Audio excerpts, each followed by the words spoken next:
Hello everyone, Steve here. I want to start with something that if you had asked me even a year ago, I probably would have brushed off, changed the subject, or given you a very rational, very sensible explanation for.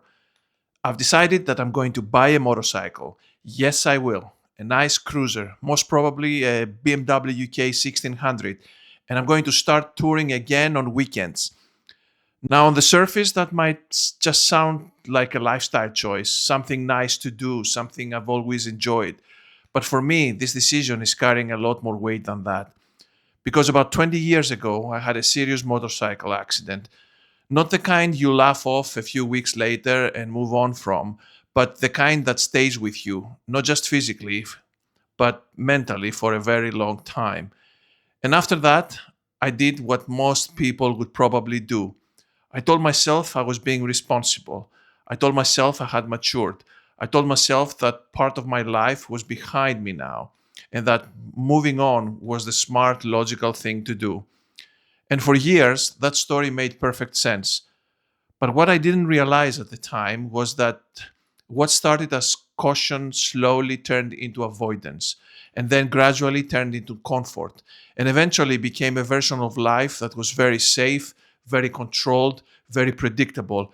And if I'm being completely honest with you, a little too small for the person I know I can be. So this decision to get back on a motorcycle isn't really about the bike, the motorcycle itself. It's about something much bigger. When I think about this, I can almost picture it as two completely different ways of living. On one side, there is the comfortable version of life, the one where everything feels familiar, where you are surrounded by things you understand, routines you trust, and environments that don't challenge you too much. You're inside, you're warm, you're safe, and you've built a system that works. And to be clear, there's nothing wrong with that. Stability matters, responsibility matters. Building a life that is structured and reliable matters as well. But there is another side that we don't talk about enough. The side where you step outside of that environment again, where you deliberately put yourself back into situations that carry a bit of uncertainty, a bit of an edge, a bit of a risk, where you allow yourself to feel something other than control. Because that's where growth lives. That's where energy comes back. That's where you start to feel like you're actually living again, not just maintaining. And I think for a lot of people out there, especially after 40, that second side slowly disappeared without them even noticing. You may be asking why I decided to do this now. There were a few moments recently where I had to be very honest with myself. Not the kind of surface level honesty where you say what sounds right, but the kind where you sit with something long enough that you can't avoid the truth anymore. First, I realized that comfort had quietly become limitation for me. For a long time, I genuinely believed I was just protecting myself. I thought I was making smart decisions, avoiding unnecessary risks, focusing on what mattered. But at some point, I had to admit that what I was really doing was staying inside a boundary that had been created years ago, and that boundary was no longer serving me. Comfort is tricky. It's very tricky like that. It doesn't come into your life looking like a problem. It comes in looking like common sense. It feels justified. It feels earned. But if you stay in too long, it stops being a place you visit and starts becoming a place you live in permanently. And that's when it becomes a limitation. Second, I realized I don't want my life to keep getting smaller as I get older. This one hit me quite hard because if you really look at it, life doesn't suddenly shrink overnight. It happens gradually, almost invisibly. You stop trying certain things, you stop going to certain places, you stop putting yourself in situations where you might feel uncomfortable.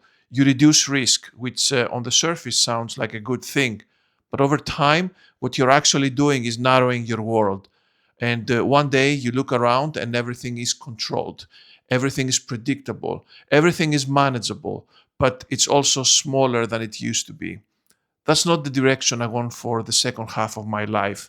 Third, I didn't want fear quietly making decisions for me anymore. This is probably the most important one because I think a lot of us carry things from the past that we never fully challenged.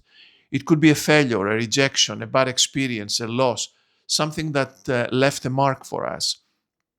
And instead of just learning from it, We adjust our behavior around it permanently. We avoid certain paths. We stop taking certain risks. We convince ourselves that we have simply moved on. But in reality, fear is still sitting there, influencing decisions behind the scenes. And the dangerous part is that it often sounds like logic. It sounds reasonable. It sounds cautious. It sounds mature. But when you really look at it, it's just fear wearing a smarter outfit. And I didn't want that running the show for me anymore. That is the honest truth. Now, why making a decision which puts you out of your comfort zone is important, especially when you're in your 40s and 50s. This is where it becomes bigger than just my situation. Because I think after 40, something very subtle starts happening. You become very good at managing your life. You know how to handle responsibilities. You know how to stay on track. You know how to keep things stable.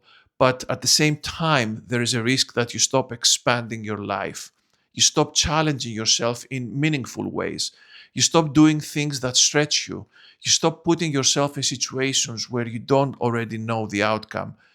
And because everything still works, you don't question it.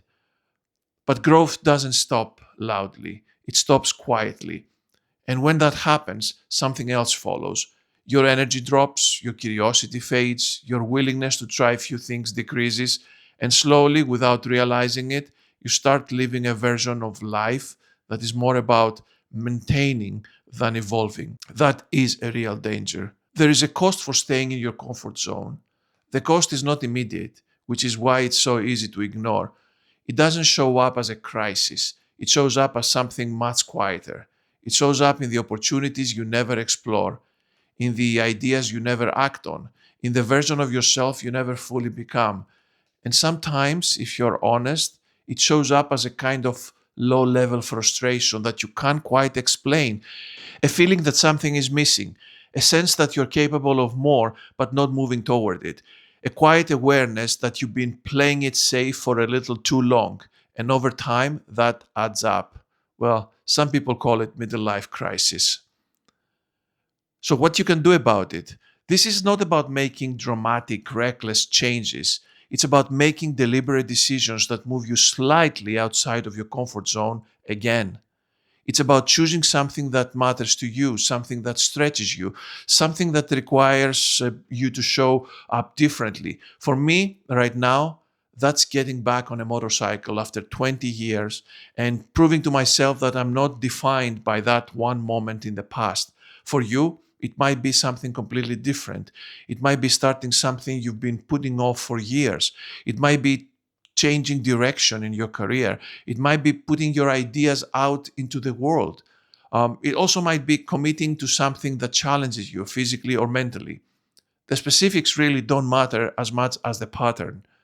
You need something in your life that brings back that sense of movement. So, yes, I am buying the bike. And yes, there's a part of me that still feels that hesitation, that memory, that voice reminding me of what happened all those years ago, that fear.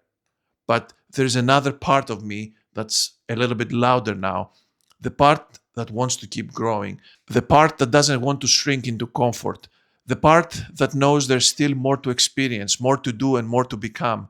And I think that's the part we need to listen to more and more as we get older. Because the question isn't whether comfort feels good. Of course it does. The real question is whether staying there too long is quietly costing you the life you still have ahead of you. I don't want the next phase of my life to be defined by what I avoided all those years. I want to be defined by what I had the courage to step back into. Tell me in the comments how are you considering getting out of your comfort zone. Till next time, thanks for watching and take care of yourself.